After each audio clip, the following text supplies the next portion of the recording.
Hi everyone and welcome back to my YouTube channel. I'm called Daniel. So in this video, I'm going to show you people on how to prepare for your exams and also on how you can do in order for you to pass your exams. So stay tuned. This video is made for all of you guys. Tune.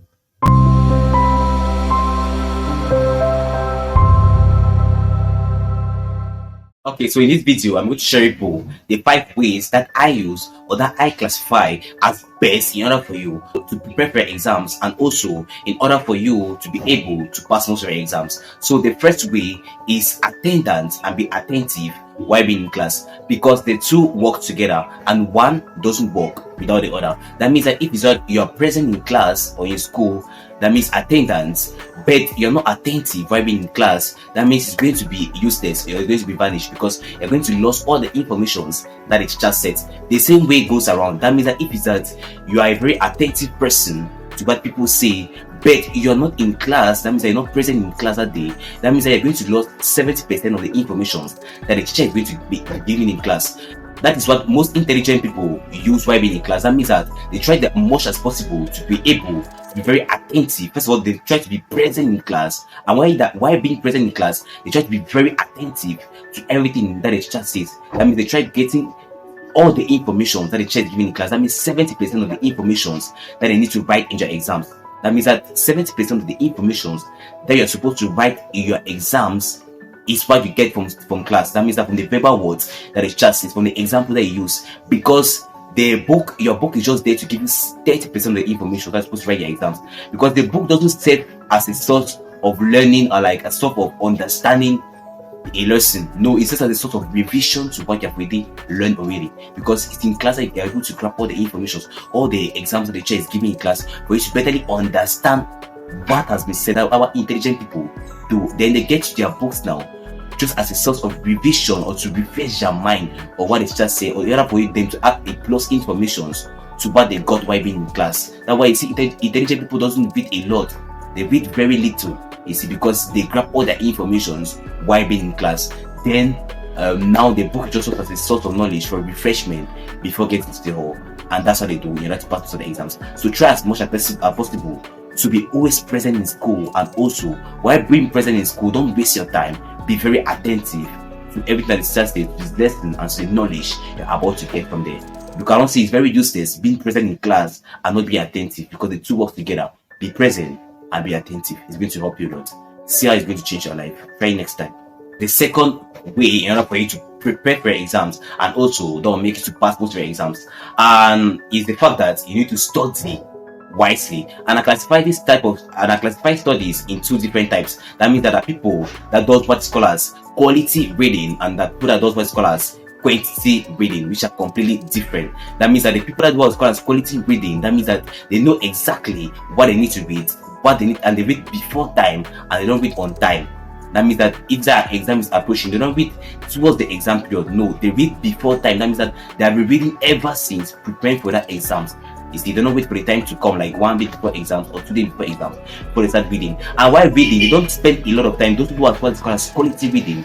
They don't spend a lot of time studying most of the time. No, they study very little, but they grab the more important information that's supposed to be gotten from the books. Now the second set of people that was called as quantity reading are those people that take a lot of time while reading. That means they take 6 hours, 7 hours, 8 hours in just reading 1 page or 3 pages, and they end up cramming. While getting the exam, they forget everything that they have crammed. And those people always read very late. That means that they read on time. That means they read when the exam is really approaching. You see, that means that they're not able to grab all the information, all the important information supposed to be gotten. But I always advise my students, or I always advise people like me, that always practice what's called as quality reading. That means read ahead of time. You know exactly and precisely what you need to read while opening your book. You don't just open your book and just read anyhow, like just start swapping pages or read page by page or word by word. No, you need to know exactly what you need to read. The important points are information that are not supposed to be read in all the books, all the news that are supposed to give you. That's what it calls quality reading. Yeah, so practice more what's called as quality reading. If say you want to prepare well for an exam, if you want to pass your exams very easily, what's called as quality reading is going to help you a lot. As now the third reason, now usually calls the fact that you need to stop procrastinating and give yourself solid reasons for not only going to school but also for writing that exam? How is that exam important to you? Or what is the use of the exams? Or what is going to help you in your life? What is the what are the things they are going to be able to get? What are the things or the lessons you're able to get through that exams? Or why are you going for that exams? That means you need to give yourself solid reasons before getting to an exam hall or before doing any class or doing any exams. Always give yourself that solid reasons, because what usually always say that procrastination is a bad thing, because procrastination is just like a means of telling you that what you're doing actually doesn't interest you. That means that, or you have enough reasons that your mind should consider in order to do the exact thing at the right time. That means that do the right things at the right time, because your mind doesn't have solid reasons, and it's normal. That's why you keep on procrastinating. So procrastination is not actually the bad thing. It's just a part of repushing what you don't like. So you need to give yourself those reasons, or you need to get more interested to the exams by having quality reasons. Like, why am I getting to that exam? Is in order for you to get knowledge, in order for me to like be more educated, or like you give yourself those solid quality reasons that will always push you enough for you to beat. Because if you don't have those solid reasons, then you're always going to be fond of procrastinating, and that's normal because the reasons are not there. It's because procrastination is the fact of pushing tomorrow what you don't like.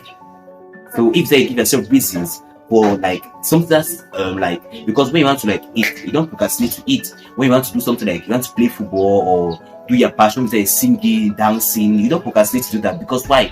You love doing that and you have solid reasons for doing that, because it gives you pleasure, internal pleasure, and it's in your center of interest. So if they don't put the exam there about writing in your center of interest, and that you also feel pleasure while doing it, that it gives you more knowledge, or the fact that it needs to be more educated, or to be that specialist that you want to be in that very domain that you are practicing, then you're not going to be able to always be focused and to eradicate what is called as a procrastination method. So always try as much as possible to always be having solid and quality reasons that will push you in order for you to always study, or in order for you to like prepare well for your lessons and to be very attentive while being in class to get all the information. So stop procrastinating from now on and give yourself the solid and quality reasons that will push you to keep on studying.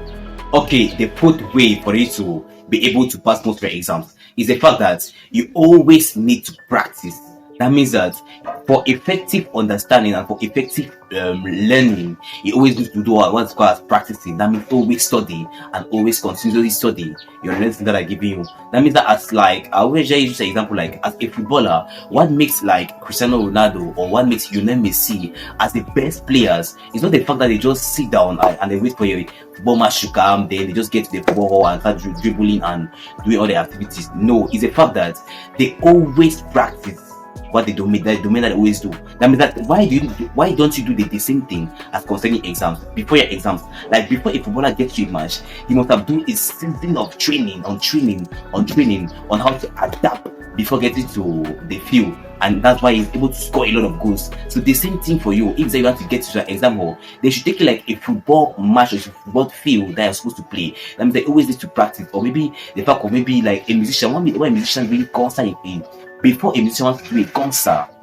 that means they must have been able to practice about 4 to 5 times in that very studio or that very studio that he needs to like do that concert. So it's the same thing goes for education and the same thing goes for exams. If they are going for an exam, it's like a battlefield. So you need to be able to prepare, always continuously preparing, always learn a lot, you see, for effective mastering. And if you're not someone that loves studying like me, I don't like studying a lot, then the best way for me to prepare myself is the fact that I instead use my knowledge and impact others. That means I instead try teaching others what I know. That means that I learn a little, then I'm going to teach others. That's how I do to prepare. You have to make repetition. That means somebody like one of my mates from a meeting that he has an issue with, I try learning it the more. Then from my understanding, I pour it to him. Then while pouring to him, I'm able to like recover. Like teaching somebody is learning double. When I teach somebody, you're learning double. So I always does that, for me to like able to recover all my information. That's how I always do practice by teaching 2 or 3 people or 5, 6 people while being in class. But I don't study a lot. But what I do like impacting people. Like now like that is that what I usually do. For me to like able to recover everything in my mind. Yeah, so always prepare, always practice what you do. If that is an exam, a typical exam that you need to write, always practice. Even most great footballers, what they do is that the fact that they prepare a lot before a typical match that they need to play, because they prepare a lot. They do a lot of training. They try to kick a lot of balls, score a lot of goals, and that's how now they're able to perform while being in the field. So the same thing goes for studies and for the exams they're about to write. Yeah, always prepare, always practice continuously. That's the thing. It's going to help you a lot. You have to succeed in your exams. Okay, now the fifth and the last reason is the fact that you need to build your mind positively. And I always explain this last way, or this last reason, and the fact that I always ask students questions like, why do you write an exams? Like, do you write an exams to pass the exams, or do you go in for an exams not to fail? Those are two different things. That means that writing an exam to pass and writing an exams not to fail, it is true, it looks the same, but it's completely different, because depending on your answer, it's going to orientate your actions.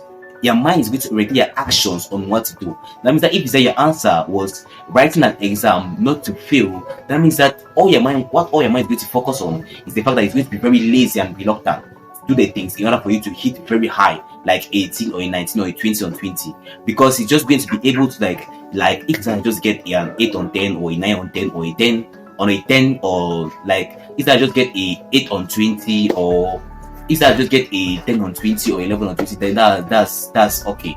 But if that now your actions are not able to meet what your mind has given, they are just going to be able to fail normally. But if it's that your answer was the fact that you are preparing to pass an exam, then your mind is going to always be struggling to reach very high, like hitting the expectation that you put. That means that something like 18, 19, or 20 on 20. That's the thing. Because I always tell people that if it's that means you're doing business, then you like the person that focus on making a million franc is not the same. It doesn't put the same energy like the person who just focused on getting 1,000 francs to fit his stomach at the same moment. That do different things. Although it's all about money, you see, all about money, but now the energy is going to differ depending on that person's objective. That he fix his mind, because if I need to make 1,000,000 francs, then I need to put more resources, more time, more energy into getting that 1,000,000 francs. But if it's just 1,000, I'm going to put less energy, less time, and less resources in getting that money. Now, the second thing is the fact that I need to take into consideration is the fact that I need to be stable emotionally. I need to be mentally balanced. That means that from a lot of research I've done, is that even though you go and hit even online, you see that like you read it research that school makes me feel, you feel that students feel like very depressed, very tired, very stressed off, very anxious while being in school. You see, so most students like they are not stable emotionally. You see, they're not emotionally balanced when it concerns studies and when it concerns school or exams. Then if it's that you're a kind of person, they need to focus more on training on emotional intelligence, or building your mind positively, listening to most people, or even meeting a specialist for you to be emotionally and mentally balanced. Because if it's that everything is not up here, if it's that everything is not stable up here, then your results in any activity they're going to be doing is going to be totally bad. Because try as much as possible to always be mentally and emotionally well balanced. It's going to help you a lot, because if you're positive up here, then your results, your actions are also going to be very positive and very helpful in order for you to pass most of your exams. So, and the last reason, or the last thing to take in mind out of this video, is the fact that you should always believe in yourself, and the fact that you can be able to make it. Trust me. Thank you for watching this video till the end, and if this video helped you, or if you were able to get 2 or 3 lessons out of the video, then don't forget to share it to 2 or 3 people in your environment. And also don't forget to like and also subscribe to this channel in order for you not to miss the upcoming videos that are going to be coming similar to this one. So thank you, and have a good day.